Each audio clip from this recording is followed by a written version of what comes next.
Sophie, ni iki kintu ujya utekerezaho ukababara ku buryo bukomeye cyane ku buryo kigutera agahinda wumva kadashira?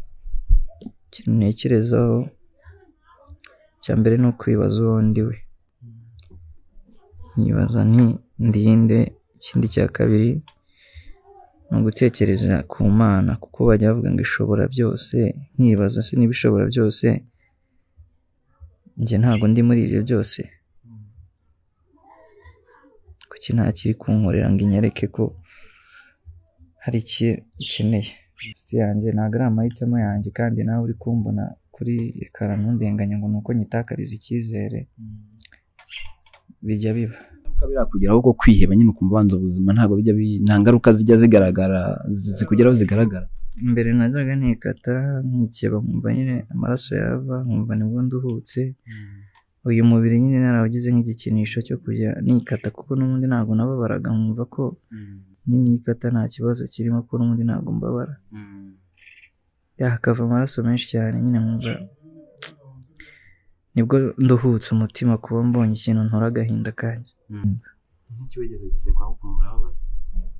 Hari nk'igihe abana twiganye ku ishuri Gisenyi bajyaga banseka ngo ndanuka, kandi nabo bafite ubumuga, ngo mba numva ngo nuka inkari, kubera ko nyine icyo gihe ntabwo nari nakabona ibikoresho by'isuku, kubera nari mfite n'ibisebe ku matako byaraboze nk'inyama nyine zaboze, urazizi ko ziba zihumura. Igice cyo hasi se wambwiye cyagendeyemo ngo ujye ubasha kumva ko ushobora gutereta umukobwa cyangwa byageze bibaho? Gutereta byarabaye, gusa ubu narabiretse bitewe n'ukuntu no kubabazwa mu rukundo. Ntabwo kereka ninteretwa wenda, ariko ntabwo nzongera gutereta. Narababajwe cyane ku buryo nyine umukobwa yarakurebaga akabona nta kintu kigaragara ufite wamugezaho. Mbashije ngo wabikora gute, sinzi ibyo yarashatse kuvuga. Vuga imibonano uko biri ku myaka 12 rero umuntu aba amaze kugira ubwenge we bikiba, ibingibi bikaba wabyakiriye ute nkawe ubwawe? Ntabwo nabyakiriye neza, numvaga mbaye ikindi kiremwa kitari umuntu, cyane ko nta muntu wari umeze nkanjye nari nakabona kuva navuka. Urumva uranyara, ntabwo uri kumva niba uri kunyara, uri kumva uri hejuru gusa, igice cyo hasi ntabwo uri kucyumva kandi uri kukibona. Urikoraho ntiwiyumve, uraryama, washira nk'icyumweru ukabona utangiye kuzana ibisebe, uri kubora.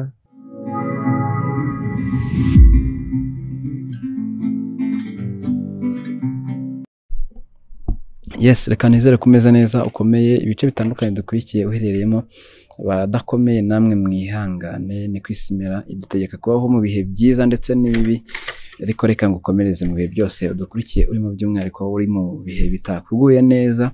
Ihangane gusa usenge Nyagasani. Nawe udukurikiye uri mu bihe byiza, reka nkubwire ngo jya ugira neza, ko abo ngabo babaye ineza usayisanga imbere. Ndakwinginze, ndabigusabye, dore ko nta neza ijya ihera, nuko mbyemera. Ku muntu ufite umutima muzima, ku muntu ufite umutima wa kimuntu, jya ugira neza, kuko ndabizi neza ko ineza itajya ihera. Wowe uri mu mubiri ubona ufite umubiri muzima, ubuzima buzima, jya uretekereza no kuri bagenzi bawe, ntago babyigize. Nkubwije ukuri ko nta muntu uhitamo kwigira nabi, by'umwihariko ku mubiri ntago ahitamo ko umubiri uba nabi.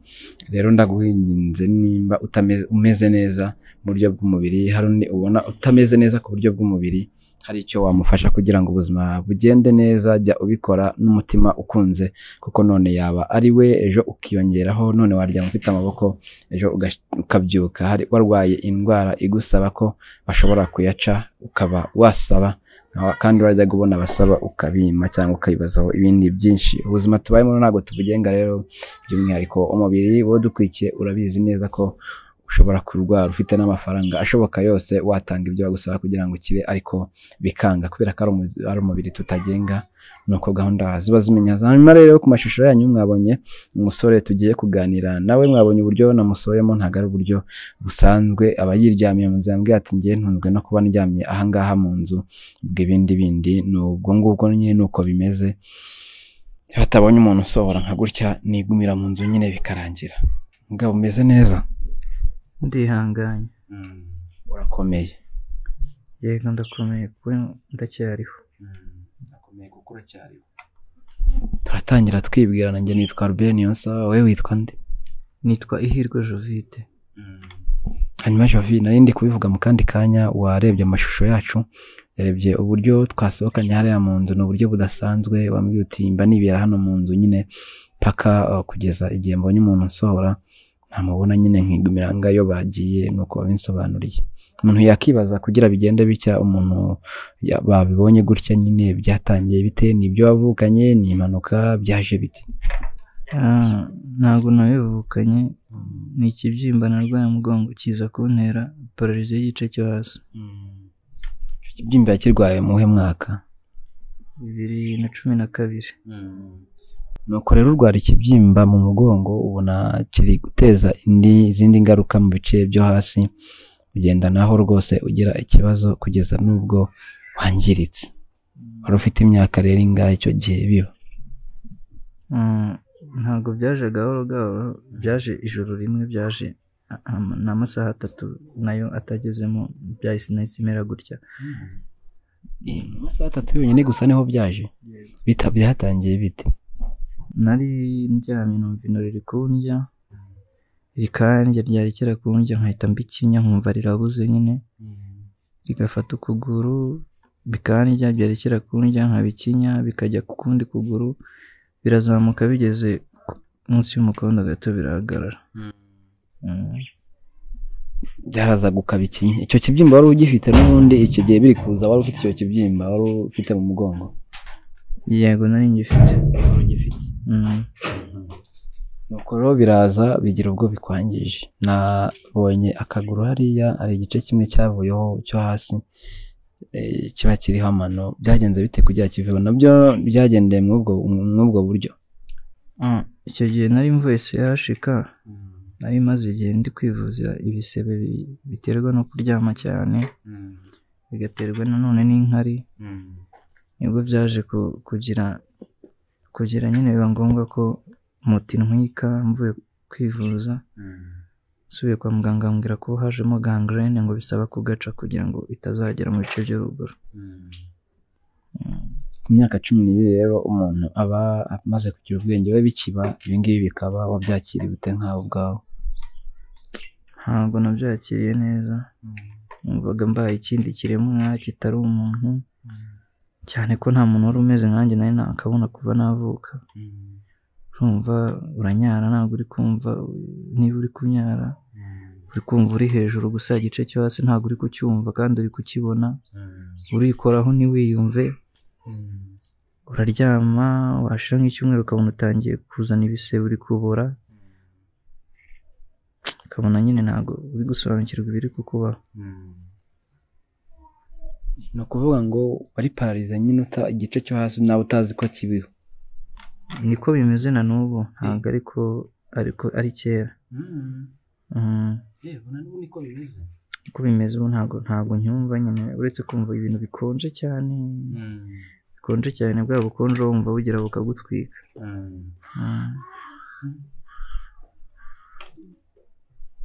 None se ubwo nk'ubwo nk'iyo ikintu kigutemye urabyumva? Oya, ntabwo byumva, ko mbaye mbyumva byaba ari amahirwe. Kubanga ikintu cyagukora ntabwo wacyumva? Oya, kereka mu bice by'aruguru. Javira, hanyuma rero byo bigenze bityo, wisanze utyo, nta ngaruka wenda zijya zikugeraho zitewe n'izo kwibaza ku buzima, kumva wabanze ubuzima, kumva urihebye, ku buryo biguteza n'ingaruka? Bijya biba cyane, bijya biba cyane, ariko bijya biba. Nta gihe wumva wihebye?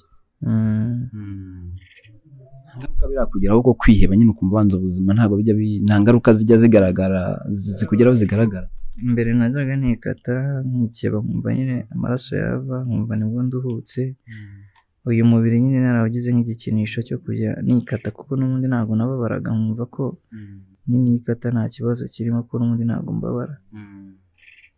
Hakava amaraso menshi cyane, nyine nkumva nibwo nduhutse umutima, kuba mbonye ikintu ntora agahinda kanjye.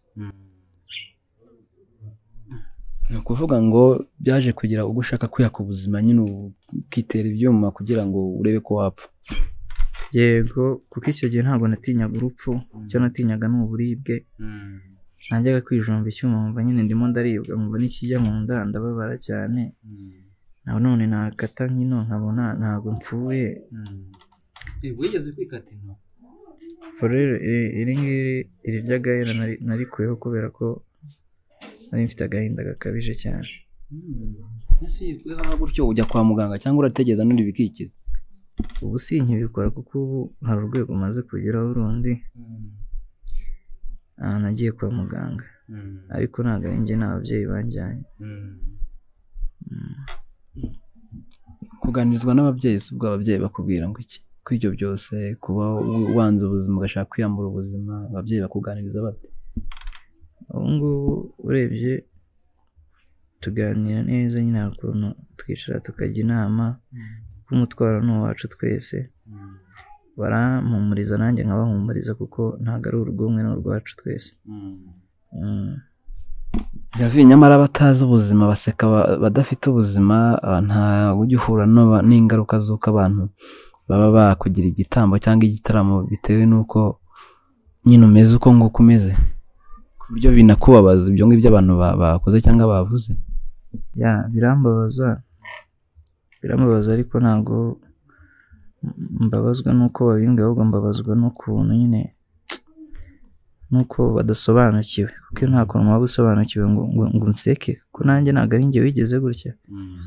Nk'iki wigeze gusekwa aho ukumva urababaye?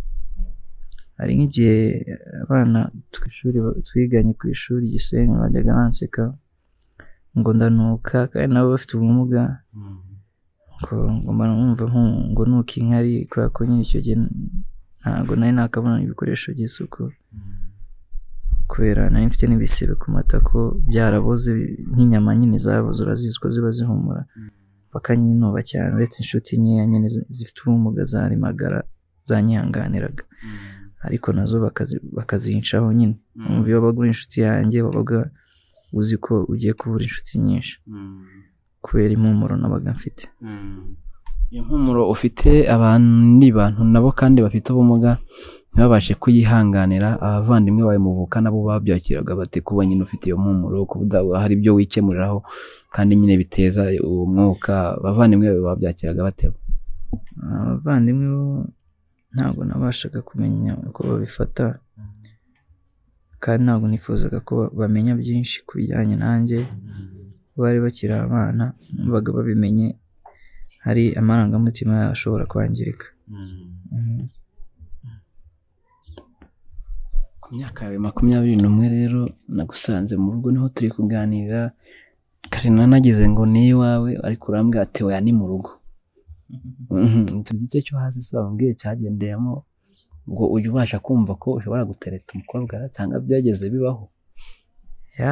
Gutereta byarabaye, gusa ubu narabiretse bitewe n'ukuntu no kubabazwa mu rukundo. Ntabwo kereka ninteretwa wenda, ariko ntabwo nzongera gutereta. Ujya gutereta ku buryo wahise ubirekara? Narababajwe cyane ku buryo nyine umukobwa yarakurebaga akabona nta kintu kigaragara ufite wamugezaho, kandi kuko nibwo byagaragaraga, ariko ntabwo ariko byari biri, kuko ntabwo wavugisha umuntu udafite icyo akeneye. Aranyanga bitewe n'ukuntu nagaragaraga, nyine arambwira ati we ntabwo byakunda. Yagusubije ayo magambo? Yakubwiye ko bitakunda kuko ntacyo wamugezaho? Yagusubije ate? Yarambajije ngo wabikora gute, sinzi ibyo yarashatse kuvuga. Ubwo ntiyavugaga imibonano uko biri kose? Yego. Mbese ubu byashoboka nyine, kandi icyo cyasi kikari, kandi nakubwiye ko ntakunda umuntu afite icyo akeneye. Ubwo niba naramukunze nari mfite ibyo akeneye, rero ntabwo wabyumvisha. Hanyuma rero n'ibyo ngibyo wibaniye nabyo, hari ibintu umuntu akenera mu buzima kugira ngo n'ubundi ubuzima bukomeze bugende. Iyo nta kintu ukenera mu buzima wumve ngo uracyifuje, mu kandi naje uri kurya imbuto zigura amafaranga, nabonye n'amazi ahangaha rwose, bambwira ati sinjya nsigana nawe kucyunywa amazi cyane, ntabwo nazayaguteza bya bibazo nyine, n'ubundi ukaba wabyirangirizaho utabizi kubera ngo amazi menshi.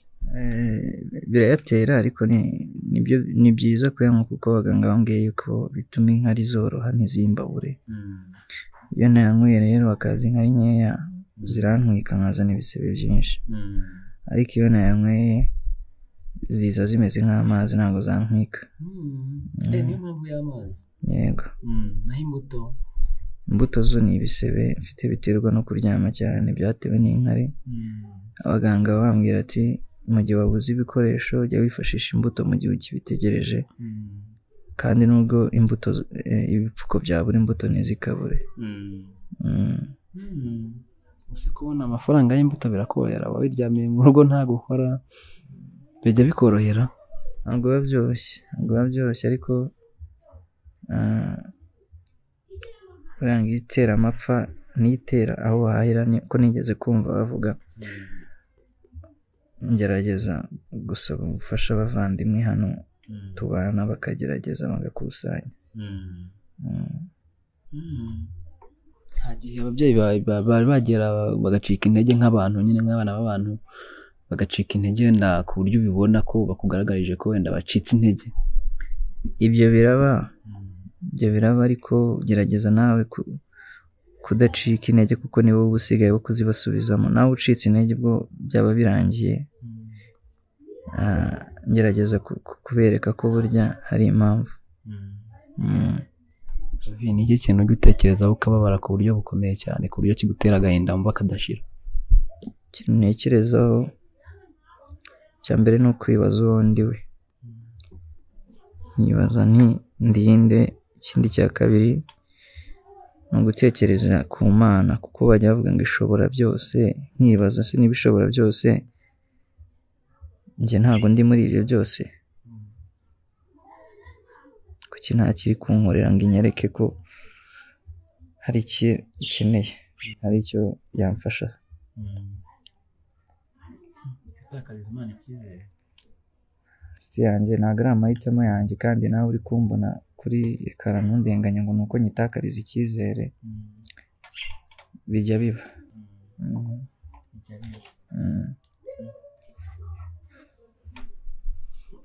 Ihangane nyine nuko biba bimeze. Urambwira uti itera amapfa ishobora gutera n'aho bihahira. Yaremye abantu, hari nk'abantu bagifite urukundo izajya ibakoresha kugira ngo babe bagufashe. Ugira telefone? Yego ndayifite. Ushobora kutubwira kugira tutasoza ikiganiro tutayivuze? Kanze ndebe nimero. Mwihangane ho gateranye searching nazo. Ni 07 90 30 400 2. 07 90 30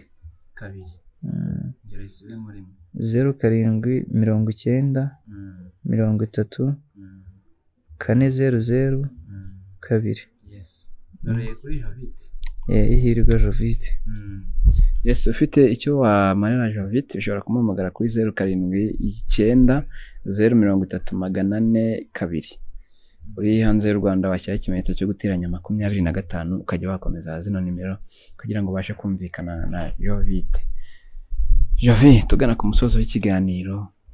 Icyifuzo cyawe y'utekereje nyine ukavuga warambwiye uti nibaza nimba ndi umuntu bamumva amaherezo y'ibyo byose yakaba yayaye, nimba bibaje ngo nimba ndi umuntu niba bamumva amaherezo y'ibyo byose y'ibyibaje umva yayaye. Amaherezo ntago nyazi, gusa amaherezo nizera yuko hari ukubaho neza cyangwa se kurushaho kubaho nabi. Uti negeze kwitera icyuma ngira ngo mfe, nta nubwo urasaba Imana ati wanyuyo n'ubundi? Ntago ndasaba Imana igucyure. Byarabaye ariko ntago yabikoze, kandi sinshaka no kuzongera nyine kuyibisaba kuko ntago ndabizi ntago yabikora. Okay. Ubuzima ntago kibiye amahitamo yabwo, bihe urimo nyine no gusenga kugira ngo gahunda zigende neza, Imana igushoboze nuko gahunda ziba zimeze.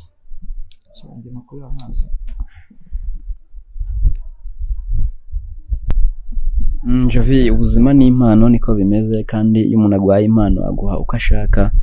ubwo nyine tunatwe ni rurema ni kuba yatugeneye. Gusa nabwiraga abadukurikiye ko wowe ufite impano y'ubuzima ukabona n'ubuzima umeze neza, ni ukuri ni byiza gufasha ababaye, baba bakeneye urukundo rwacu, baba bakeneye ko tuba hafi, kuganiriza umuntu ukamuba hafi, waba ufite icyo umurushije ukamuha, bimwubakamo ikindi cyizere, yongera kwigarurira ubumuntu, yumva atakiri umuntu nyine yongera kumva ari umuntu iyo abanye n'abantu. Ikintu wasaba dukurikiye ubundi tugasoza ikiganiro ni iki?